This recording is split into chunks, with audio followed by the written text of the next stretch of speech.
మీరు ఒకవేళ మీ ఫ్రెండ్తో పార్టీకి వెళ్ళడం ఇష్టం లేదు అంటే, రాజీవ్ గారు ఇది పట్టుకోండి, మీరు చెప్పే అబద్ధాలు ఏంటి? రేపు పొద్దున్నే షూట్ ఉంది, నా వల్ల కాదని చెప్తా. ఓ, షూట్ లేకపోయినా సరే చెప్తారంట. నువ్వు మరీ చాలా బుద్ధిమంతుడిలో ఉన్నావు. ఇలాంటి 2-3 అబద్ధాలు నేర్చుకొని పెట్టుకో. ఇది అమ్మ దొంగనా అయ్యో పాపమా సార్? అమ్మ దొంగ. ఏంటది ఫోన్ మోగుతుంది? రేఖ అని కట్ చేయి. ఓకే, థ్యాంక్ యూ అండి. మైక్ ఇతనికి ఇవ్వండి. మీరు కార్డు అలా పట్టుకోండి. ఇప్పుడు రేఖ గురించి మాట్లాడదాం. నీ సమస్య ఏమో కానీ నా సమస్యలన్నీ తీరేలా ఉన్నాయి. ఇతను అడిగేద్దాం, ఓకేనా? మీ వైఫ్ అలిగితే మీరు చేసేటువంటి 3 పనులు ఏంటి? మీరు సినిమా ప్రమోషన్ పేరుతో కావాలని అడుగుతున్నారన్న డౌట్. ఇది నీ గురించే, నీ ఫ్యూచర్ గురించి. అయితే మైక్ మూతి దగ్గర పెట్టుకోండి, చెప్పండి. మీ వైఫ్ అలిగితే మీరు ఆయన ఏంటి అలా తిప్పుతున్నాడు? స్మార్ట్. కాళ్ళు పట్టుకుంటాను.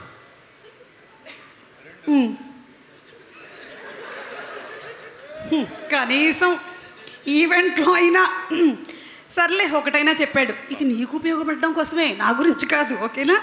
రెండోది, మీ ఆవిడకి మీరు అన్ని నిజాలే చెప్తారా? మొత్తం అన్ని నిజాలే చెప్తాను, ఏది దాని. శ్రీనివాస్ గారు? అమ్మ దొంగ, ఏ మొగుడు చెప్పడు అది. మూడోది, ఈరోజు మీ ఆవిడ వండిన వంటకాల్లో ఏ వంటకం బాగుంది?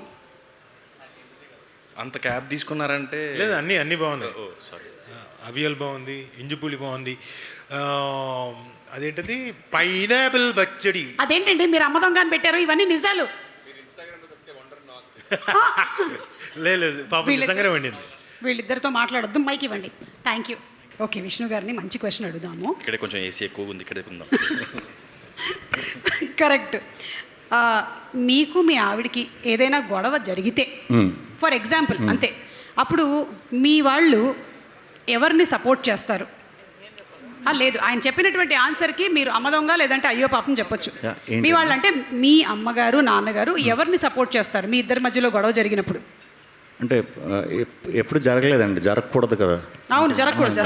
ఒకవేళ ఫర్ ఎగ్జాంపుల్ ఎప్పుడైనా జరిగితే ఫస్ట్ మీకే కాల్ చేసి చెప్తా. జరగలే అప్పుడు దాకా. ఈ పంచాయతీతో పాటు అన్ని పంచాయతీలు నాకే వచ్చేలా ఉంది. వదిలేండి, జరగకూడదు, ఇది వదిలేద్దాం. ఇది అయ్యో పాపమా అండి లేకపోతే అమ్మ దొంగ? అయ్యో పాపం. అవును, అసలు శ్రీ విష్ణు గారు ఎంత అయ్యో పాపం అంటే ఆయన నెక్స్ట్ సినిమా టైటిల్ అయ్యో పాపం అని కూడా ఉండొచ్చు, అంత అయ్యో పాపం ఆయన. మీ ఆవిడకి మీరు ఎప్పుడైనా అబద్ధాలు చెప్పారా?